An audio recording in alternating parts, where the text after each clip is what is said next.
ఇప్పటికే అంతరం అంటే రెండు రాష్ట్రాలకు సంబంధించి కేరళలో 50% సీట్లు పెంచాలనేటువంటి క్రమంలో మన దగ్గర కూడా 50 సీట్లు పెరుగుతాయి కదా అని చెప్పంటారు. ఇప్పటికే అంతరం ఉంది. ఇప్పటికే 130 సీట్లే మనకున్నాయి 535 సంబంధించిన దానిలో. ఇప్పటికి ఈ సీట్ల అంతరంతో దక్షిణాది రాష్ట్రాలకు ప్రాధాన్యత గల పదవులు ఇవ్వలేని సందర్భంలో ఉత్తరాదికే ప్రాధాన్యత గల పదవులు తీసుకుంటున్నారు. ఈరోజు 20 సీట్లున్న కేరళకు 80 సీట్లున్న యూపీకి ఇప్పుడున్న అంతరం 60, కానీ 50% పెంచితే ఆ గ్యాప్ 90 పెరుగుతుంది. 60 ఎక్కడ 90 ఎక్కడ?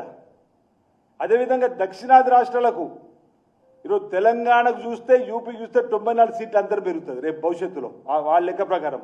దక్షిణాదిలో ఇప్పుడున్నటువంటి సీట్లు 130 పెరిగితే 195 అవుతున్నాయి. కానీ అదే 413 సీట్లు ఉత్తరాది 621 సీట్లు అవుతున్నాయి. ఎంత తేడా అంటే ఇక మనకు దక్షిణ తెలంగాణ పార్లమెంటుకు సంబంధించినటువంటి ఎంపీలతో సంబంధం లేకుండానే దేశంలో వాళ్ళ రాజ్యం ఏలడానికి కోసం చేసేటువంటి ప్రయత్నం. ఈరోజు ఉమ్మడి ఆంధ్రప్రదేశ్ నుంచి తెలంగాణ ఎందుకు వేరుపడాలనుకున్నారు? ఇదే కదా వివక్ష, తెలంగాణను పట్టించుకోకపోవడం వల్ల. ఈ విధంగా వీరు నియంతృత్వ పోకళ్ళతోటి మా చేతిలో అత్యధిక స్థానాలున్నాయి, మాదే అధికారం, తిరుగులేని అధికారం చెప్పినటువంటి ఆలోచనతోటి ఈ విధంగా వారు ఒకవేళ పునర్విభజన చట్టంలో చేసుకుంటే ఇప్పుడు దక్షిణాది రాష్ట్రాలకు అన్యాయం జరిగినప్పుడు భవిష్యత్తులో మరో ఉద్యమం రాకుండా ఉంటుందా అనేటువంటి ఆలోచన ఎందుకు భారతీయ జనతా పార్టీ ప్రభుత్వం ఆలోచిస్తలేదని చెప్పి అంటా ఉన్నాం.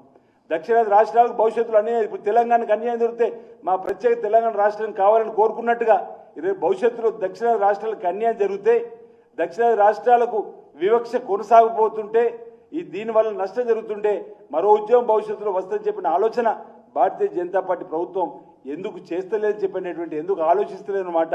ఈరోజు తప్పనిసరిగా మీరు ఆలోచన చేయాలి.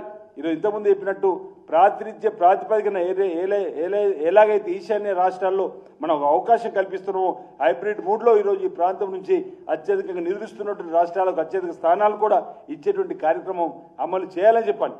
ఈరోజు జనాభా నియంత్రణకు సంబంధించి మనం ఖచ్చితంగా పాటించడం కూడా ఓ రకంగా ఈ ప్రాంతానికి మీరు అన్యాయం చేస్తారని చెప్పగలుగుతున్నాం. జనాభా నియంత్రణలో దక్షిణాది రాష్ట్రాలు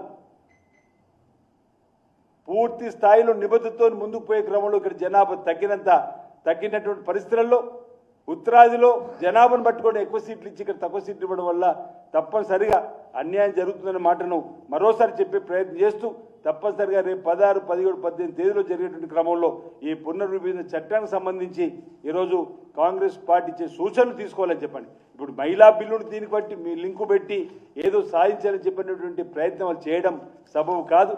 పక్కా రాజకీయ కోణంలోనే వారు చేసేటువంటి ఆలోచన తప్ప మరొకటి కాదని మాట ఈ సందర్భంగా నేను తెలియజేస్తూ, మా ముఖ్యమంత్రి రేవంత్ రెడ్డి గారు ఈరోజు ఇచ్చేటువంటి సూచనలు సలహాలు, కాంగ్రెస్ పార్టీ ఇచ్చే సూచనలు సలహాలు రేపు ఈ పార్లమెంట్ సమావేశాలు తీసుకుంటుందని, లేకపోతే జాతీయ స్థాయిలో కాంగ్రెస్ పార్టీ పునర్విభజన చట్టంలో తీసుకున్న నిర్ణయానికి అనుగుణంగా ముందుకు నడుస్తామని సందర్భంగా తెలియజేస్తా ఉన్నాను.